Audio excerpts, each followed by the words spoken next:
सभी बच्चों का स्वागत है। मैं छाया श्रीवास्तव, आपकी हिंदी की अध्यापिका।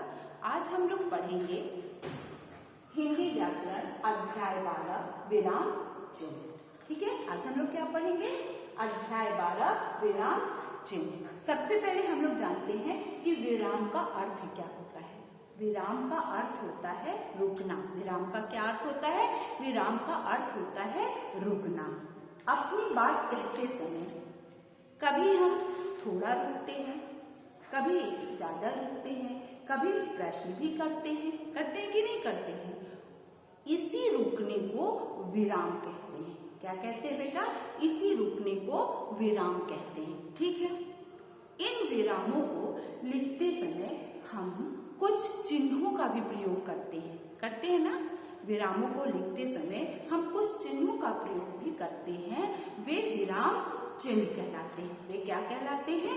वे विराम चिन्ह कहलाते हैं। ठीक है, अब इसकी परिभाषा देखिए।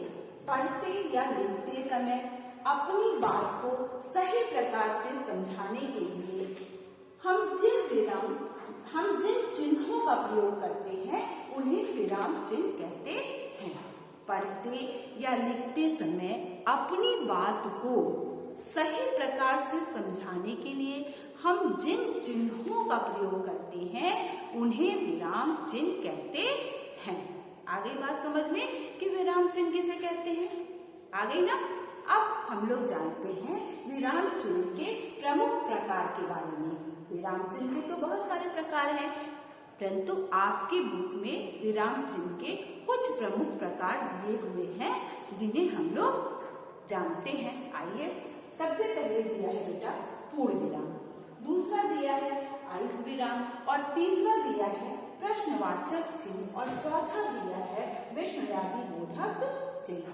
ठीक है, पांचवा दिया है उदाहरण चिन्ह और छठवां दिया है योजक चिन्ह।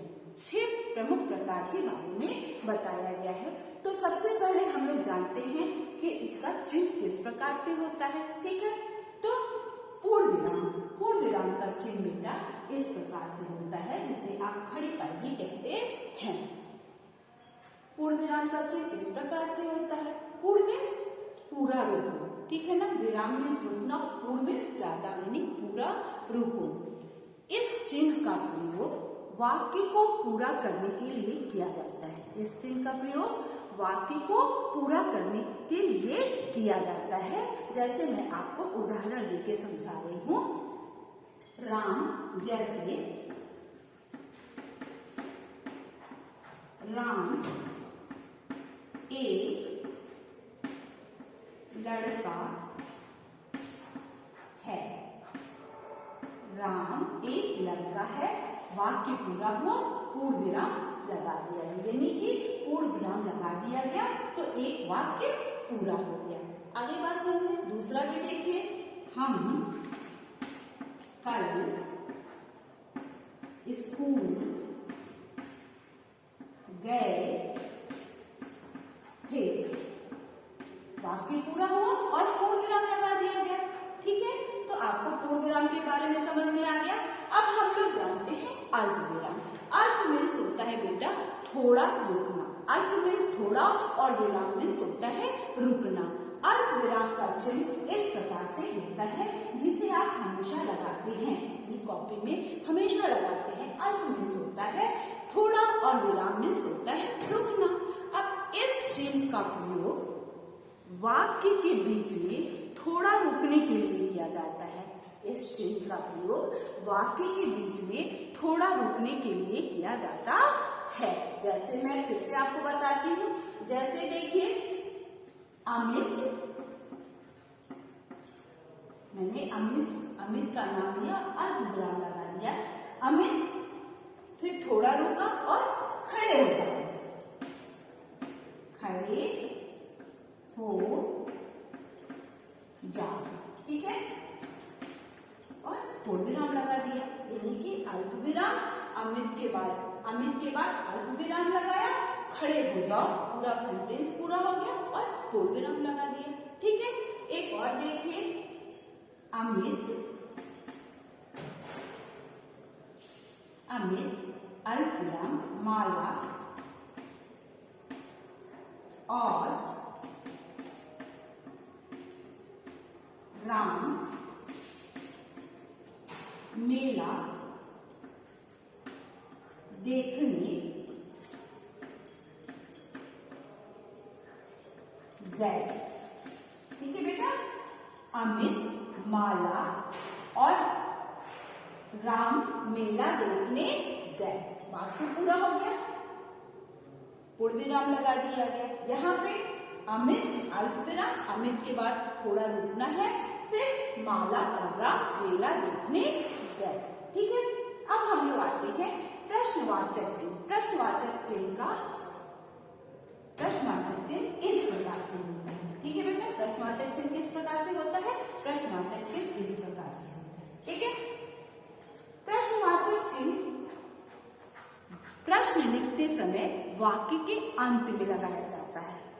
इस चिन्ह का प्रयोग प्रश्न लिखते समय वाक्य के अंत में लगाया जाता है। ठीक है ना, प्रश्न पूछने के बाद प्रश्नवाचक चिन्ह लगाया जाता है, आपको पता ही है, पता है कि नहीं? हमेशा आप लगाते हैं। इसका एक उदाहरण देखिए, तुम क्या कर रहे हो? तुम क्या कर रहे हो? प्रश्नवाचक चिन्ह हो गया। फिर एक और देख लीजिए, यह कार किसकी है?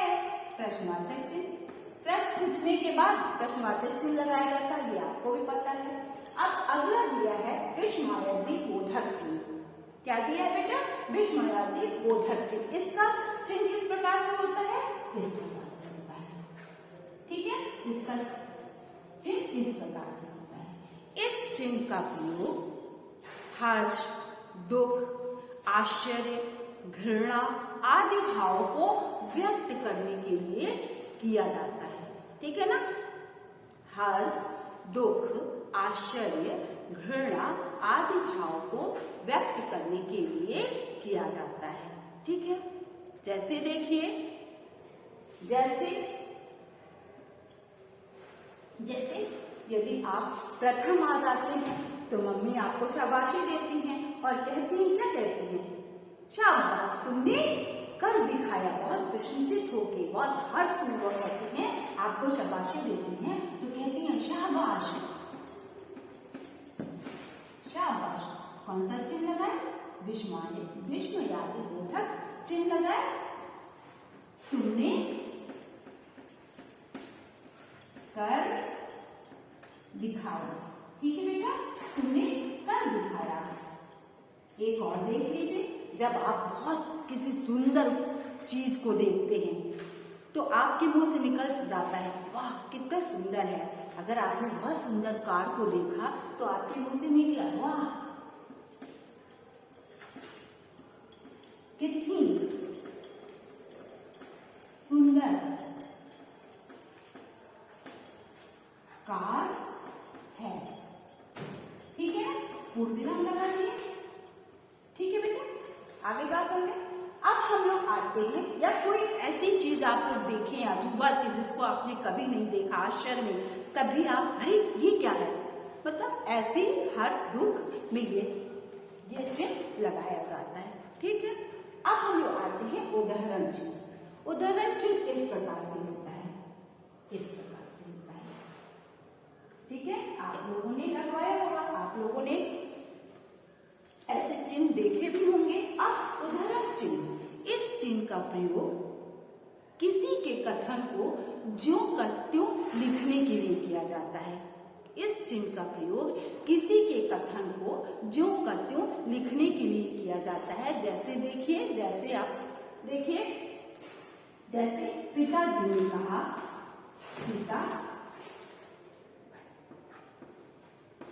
पिताजी ने कहा, अल्पविराम, फिर ये उदाहरण चिन्ह, जीते रहो। क्या कहा? पिताजी ने कहा जीते रहो, पूर्ण विराम, और फिर ये उदाहरण चिन्ह लगा देंगे। ठीक है बेटा, एक और देख लीजिए, गांधी जी ने कहा, यानी कि पिताजी की बात जो करते हो लिख दिया। ठीक है, लिख दिया गया। गांधी जी ने क्या कहा? गांधी जी ने कहा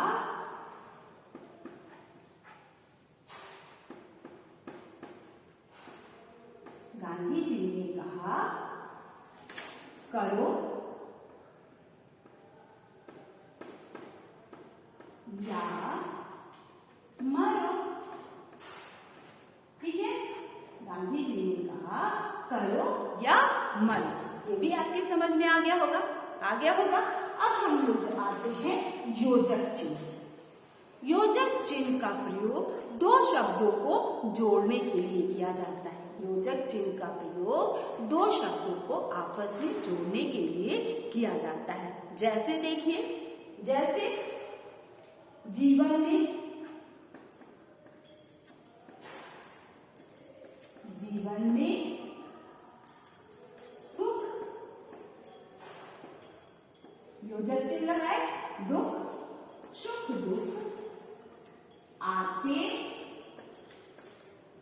फिर योजक चिन्ह आते जाते रहते हैं। जीवन में सुख दुख आते जाते रहते हैं, है ना। फिर एक बार देखिए, खेल, खेल में हार जीत तो होता ही है। एक और मैंने बताया कि हार जीत, हार जीत खेल का हिस्सा होता है, हिस्सा होता है। ठीक है बेटा, यानी कि बीच में हम लोग योजक चिन्ह का, ये जो चिन्ह आप देख रहे हैं ये योजक चिन्ह है। जब आप विलोम लिखते हैं तो बीच में योजक चिन्ह का प्रयोग करते हैं। जैसे अमीर, फिर योजक चिन्ह लगाते हैं, फिर गरीब लिखते हैं। विपरीतार्थक शब्द के लिए योजक चिन्ह का प्रयोग किया जाता है। ठीक है, आ गई बात समझ में। अब आपको ये पाठ समझ में आ गया होगा। तो अभी तक के लिए इतना ही। धन्यवाद।